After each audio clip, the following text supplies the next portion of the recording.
In this clip, we're going to go ahead and continue sculpting our cliff.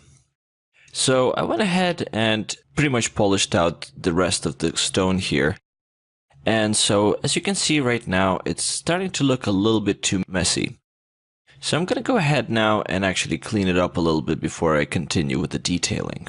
So I'm going to select the H-polish brush and just going to select the square alpha here.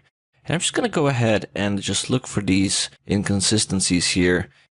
And just to try and polish it out to make everything look a little bit more cleaner, a little bit more defined. So if you were to make more realistic stones, you might actually want to leave a lot of these artifacts behind because they kind of create this illusion of a real rock. But whenever you do stylized, I do prefer to have a little bit cleaner shapes. So I'm just gonna select the H polish here and just gonna go ahead and a little bit more detail. This shader kind of does highlight the cavities a little bit, so you don't have to make it super perfect. But I'm just trying to make the shapes a little bit more cleaner so I can see where I'm going with that. So I'm just going to go in and make the brush a little bit bigger here. And just going to go in and try and clean up all these edges here. Get rid of any unnecessary lines or unnecessary artifacts around the mesh. Things like that here. And so here a little bit more. And again, it's something you can consider. If you were to make something a little bit more realistic, you might actually leave those behind. They would sort of look like little cracks and things like that. But for the purposes of this tutorial, I just want to make sure that the cliff is quite clean here. And another thing, it's always better to have less detail than more because you can always add those during texturing. And most important thing you should concentrate on is just the silhouette of the shape. There we go. This is a little bit messy here, so I'm going to try and clean it up. Actually going to use planar here a little bit and just bring this shape a little bit back. And I'm using only H polish at this point and just using Alt to fill in the holes and just polishing out. Here we go. A little bit more here. This one is a little bit too tricky here, so I'm just gonna go in. And I'm not too worried about the shapes getting a little bit wobbly. In fact, I do want them to be that way so that it looks a little bit more organic, a bit more natural. And I'm just gonna fill here a little bit. And again, this is something, whenever I do this for work, I do spend quite a bit of time on shapes like this because I'm trying to make them perfect, you know, and get like the ideal silhouette.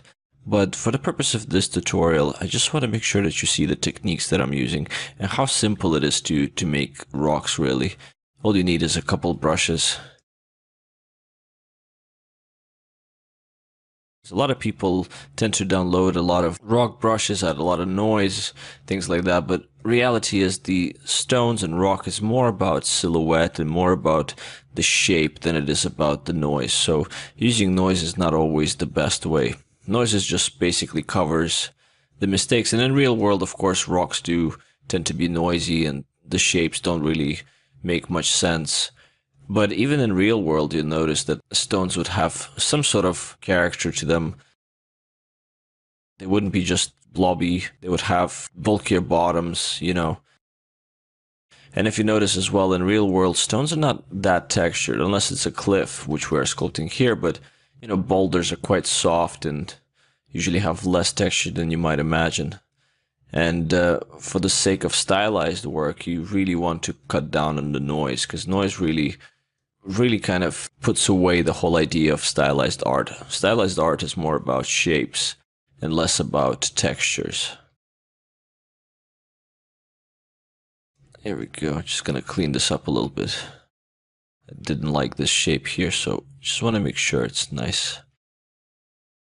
Gonna use the planar here. So again, I'm always going back and forth. So whenever I spot something that I haven't noticed before, I would always try to clean it up a little bit.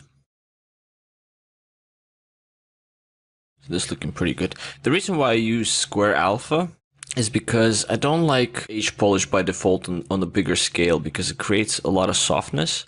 But if you use square alpha, it kind of, instead of soft gradients, it kind of creates these lines. And it kind of adds a little bit to the texture, which can never hurt, and in the same time it doesn't create this sort of very wobbly effect, you know.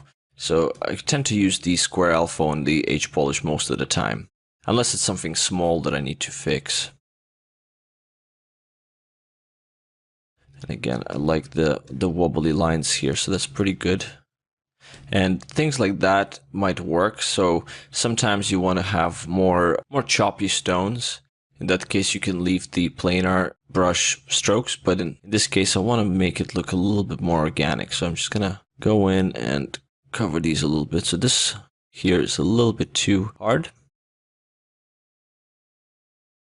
And of course, I'm gonna go in and clean it up a little bit more.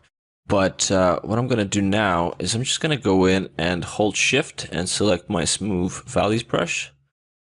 And just going to go in and smooth out these connections here, because I don't want them to be so obvious. I'm just basically going into the crevices here and smoothing them out. So here's a little bit of a tricky one. Going to go in here and just get it nice and smooth. So again, I'm still using the same amount of Dynamesh at this point, so it's slightly low res. And I don't want to go high res until I finished up with my shape.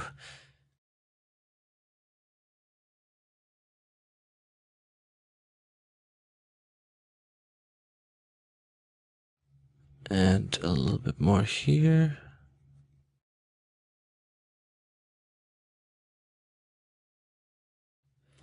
It's looking pretty good. And again, just gonna smooth out those shapes a little bit more. And it's really starting to take shape of a nice cliff. I really like where it's going. I really like those pyramid-shaped cliffs, you know, like floating islands or just, you don't meet them often in real world. In real world, cliffs are usually just, you know, big wall. But pieces like that really help to build a modular set, and out of those in Unreal you can really put together a great cliff set. This is looking pretty good. I really like where this is going. I'm going to go ahead and finish up with the rest of the stone, and in the next clip we're going to go ahead and actually add some detail to the stone.